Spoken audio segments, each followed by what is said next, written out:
गोलाई का अवरोध कहाँ से होगा? सर ये तो सोचने वाली बात है। सर ऐसा क्यों होता है? इसका एकमात्र कारण है हमारी दृष्टि सीमा। जहाँ दृष्टि सीमा पूर्ण होती है उसके बाद सभी वस्तुएं गोल बिंदु के रूप में दिखाई देती हैं। यह तो है हमारी आंखों की विशिष्टता, यानी कि देखने की मर्यादा, सीमा। सर आपकी बात सच है। मैंने कई बार आकाश में धुआं छोड़ते हुए जेट विमान को देखा है। वो वैसे तो काफी लंबा होता है, लेकिन जैसे जैसे वो दूर जाने लगता है एक छोटे से बिंदु जैसा गोल दिखाई देने लगता है। क्योंकि हमारी सीमा के पार चले जाने से वह भी गोल दिखाई देता है। लेकिन हमारी दृष्टि सीमा बढ़ाने के लिए जब हम दूरबीन का प्रयोग करते हैं तब रेल पटरियां अधिक दूरी पर भी अलग अलग दिखाई देती हैं। वैसे ही बिंदु स्वरूप दिखाई देने वाली पतंग चारों कोनों वाली दिखाई देने लगती है, और वैसे ही जेट विमान भी दिखाई देता है। और फिर दूरबीन से देखने से सीमा के बाहर जाने पर पुनः ये सब चीजें गोल बिंदु रूप दिखाई देती हैं। चलो अब हम आपको ऐसी ऐतिहासिक घटना सुनाएंगे जो मजेदार बात है। इसके पहले आपको बताना होगा कि सुएज नहर कहां आई है और उसकी लंबाई कितनी है। मैं बताऊं सर? हाँ बताइए। सुएज नहर भूमध्य सागर और लाल सागर को जोड़ने का काम करती है और उसकी लंबाई 100 मील की है। बिल्कुल सही बात है, लेकिन ये सुएज नहर कैसे बनी उसका रोचक इतिहास है। ब्रिटेन की हुकूमत ने ये प्रदेश होते हुए भी ब्रिटिश इंजीनियरों ने स्पष्ट रूप से बोला कि भाई ये 100 मील लंबी नहर बनाना मुश्किल काम है, हम नहीं बना पाएंगे। लेकिन फ्रेंच इंजीनियर ने कहा कि हम बना सकते हैं, और फ्रेंच इंजीनियरों ने नहर बनाने का ये काम स्वीकार किया और शुरू भी कर दिया। उस समय के ब्रिटिश प्रधानमंत्री लॉर्ड पाल्मस्टन ने अपने देश के प्रमुख सिविल इंजीनियर से पूछा कि भाई हमारे ब्रिटिश इंजीनियर ये काम क्यों नहीं कर सकते, ये तो ब्रिटेन की इज्जत का सवाल है। ब्रिटेन के प्रमुख इंजीनियर ने प्रधानमंत्री को बताया कि हमारे इंजीनियरों का मानना है कि फ्रांस के इंजीनियरों की यह योजना निष्फल जाएगी, क्योंकि ये 100 मील लंबी नहर बनाना मुश्किल काम है, बहुत मुश्किल काम है। ये नहर नहीं बन पाएगी, फ्रेंच की इज्जत मिट्टी में मिल जाएगी, मेहनत भी। लेकिन ताज्जुब की बात तो ये है कि फ्रेंच लोगों ने ये नहर बनाई और कामयाब भी हुए। सवाल ये उठता है कि ब्रिटिश इंजीनियरों ने नहर बनाने का साहस क्यों नहीं लिया? वो लोग भी कार्यक्षम थे, अगर चाहे तो बना सकते थे। लेकिन ऐसी कौन सी बात थी जो वो लोगों ने नहर बनाने से इनकार किया? क्या आप में से कोई बता सकता है? सर, क्योंकि 100 मील की लंबाई में पृथ्वी की गोलाई 634 फीट होगी, जिसके कारण तटबंध में दरारें पड़ जाएगी और नहर टूट जाएगी, वैसा उन लोगों का मानना होगा। सही जवाब दिया है तुमने, लेकिन नहर तो बनी है और समग्र जगत जानता है कि सुएज नहर बनी है और आज तक हजारों जहाज का आवन जावन हो रहा है। इसका मतलब पृथ्वी गोल नहीं है लेकिन समतल है। यस, यही तो बात है। फ्रेंच इंजीनियरों ने यह नहर पृथ्वी गोल नहीं मगर समतल है वैसा मानकर बनाई थी। बाद में सन 1877 में ब्रिटिश पार्लियामेंट ने एक नियम बनाया कि भविष्य में नहर एवं रेलवे जैसे निर्माण कार्य में ऐसे इंजीनियरों के टेंडर पर विचार किया जाएगा जो पृथ्वी को समतल मानते हैं। यह नियम आज भी जारी है। ब्रिटेन का यह नियम पृथ्वी सपाट समतल होने का एक प्रमाण है। ईस्वी सन 1873 में ब्रिटेन के वैज्ञानिक डॉक्टर पैरेलेस ने जेनेटिक एस्ट्रोनॉमी नाम की एक बुक रिलीज की और बेडफोर्ड नहर के किनारे कार्टेज बनाकर 9 महीने तक वहां रहे और सैकड़ों प्रयोग किए। सैकड़ों मीलों से सीधा देख सके ऐसा इस नहर में नाव, मस्तूल आदि को दूरबीन एवं अन्य उपकरणों की सहायता से किए गए प्रयोगों के परिणाम अपने जर्नल में लिखे। इसकी प्रतिलिपि अपने पास मौजूद है। इन प्रयोगों से इन विद्वानों ने प्रमाणित किया कि पृथ्वी की गोलाई का 1 इंच भाग भी इन प्रयोगों में अवरोधक नहीं बना। और प्रतिपादित किया कि पृथ्वी सपाट है, समतल है।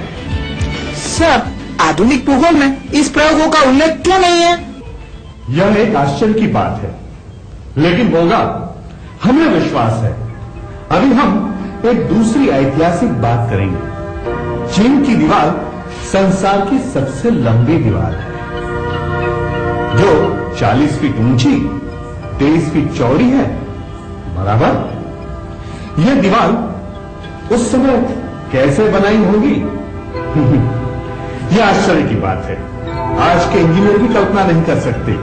इतनी लंबी दीवार पृथ्वी को सपाट मानकर बनाई गई है, न कि गोल मानकर, और इसी कारण वह बन पाई।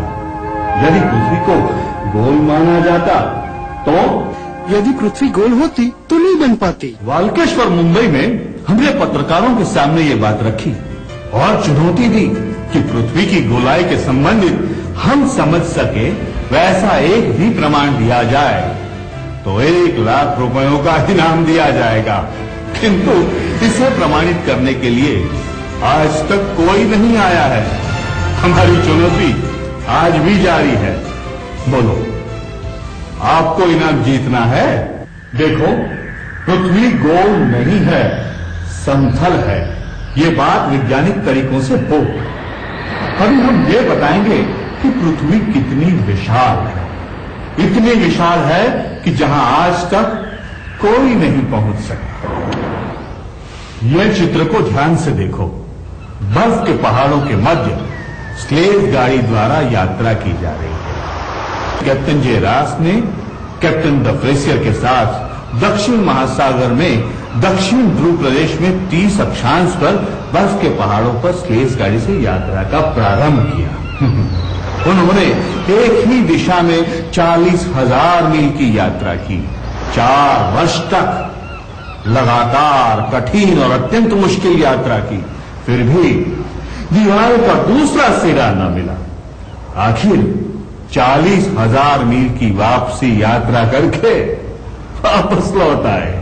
आज के भूगोल के अनुसार दक्षिणी ध्रुव प्रदेश में जहां से यात्रा प्रारंभ की थी, वहां पृथ्वी की परिधि 10,700 मील होती है। दिशा सूचक यंत्र की सहायता से एक ही दिशा में 40,000 मील चले, फिर भी उसी जगह पर वापस नहीं आए। अगर पृथ्वी गोल गेंद जैसी होती तो लगभग 4 बार प्रदक्षिणा हो जानी चाहिए थी, किंतु ऐसा नहीं हुआ और लौटकर वापस आना पड़ा। इससे स्पष्ट होता है कि पृथ्वी गोल गेंद जैसी नहीं है, बहुत विशाल है, जहां आज तक कोई नहीं पहुंच सका। सर, हमने भूतिया सागर के बारे में कहीं पे सुना है, वो कहाँ है सर? अच्छा सवाल है। वो भूतिया सागर है बरमूडा त्रिकोण। वो उत्तरी अमेरिका से लगभग 2,500 किलोमीटर दूर अटलांटिक महासागर में है और ये बरमूडा त्रिकोण से पहचाना जाता है। 18वीं सदी से आज तक इस त्रिकोण के क्षेत्र में आने वाले हजारों की जनसंख्या एवं 100 विमान तथा सैकड़ों जहाज गायब हो गए, जिसका कोई पता नहीं है। अत्यंत आधुनिक यंत्रों से बने विमान तथा जहाज भी इस क्षेत्र में पहुंचते ही उनके यंत्र अचानक बंद हो जाते हैं। आधुनिक वैज्ञानिक साधनों के होते हुए इस बरमूडा त्रिकोण का रहस्य अभी तक नहीं मिला। अमेरिका के वैज्ञानिक बरमूडा त्रिकोण को पार न कर सके तो पृथ्वी गोल है तथा उसके चारों ओर प्रदक्षिणा की जा चुकी है। इस बात को भला कौन मान सकता है? लेकिन सर, हमें तो ऐसा सिखाया गया है कि पृथ्वी के चारों ओर कई बार प्रदक्षिणा हो चुकी है। आज तक जिन जिन वैज्ञानिकों ने पृथ्वी की परिक्रमा की है, वह मात्र पूर्व से पश्चिम और पश्चिम से पूर्व की है। उत्तर दक्षिण संपूर्ण रेखांश पर एक भी परिक्रमा नहीं की गई, क्योंकि यह असंभव है। लेकिन असंभव क्यों है, यह स्पष्ट करने के लिए हम आपको चित्र दिखाएंगे। अब इस चित्र को देखो। दक्षिण अमेरिकन सर्वे कंपनी की कई साल की रिपोर्ट्स में वे लिखते हैं कि विषुववृत्त से 23.5 उत्तर में एक रेखांश 40 मील का है। आगे वही रेखांश 35, 30, 25 होते होते शून्य पर उत्तरी ध्रुव में दोनों रेखाएं मिल जाती हैं। विषुववृत्त से 23.5 के दक्षिण में एक रेखांश पर आगे बढ़ते जाने पर चौड़ाई बढ़ते बढ़ते नीचे दक्षिण की ओर 103 मील तक चौड़ा हो जाता है। अपनी वर्तमान दुनिया गुंबज के आकार के विशाल टीले सदस्य हैं। यदि यह गोल गेंद जैसी होती तो विषुववृत्त से उत्तर ध्रुव की ओर रेखांश की चौड़ाई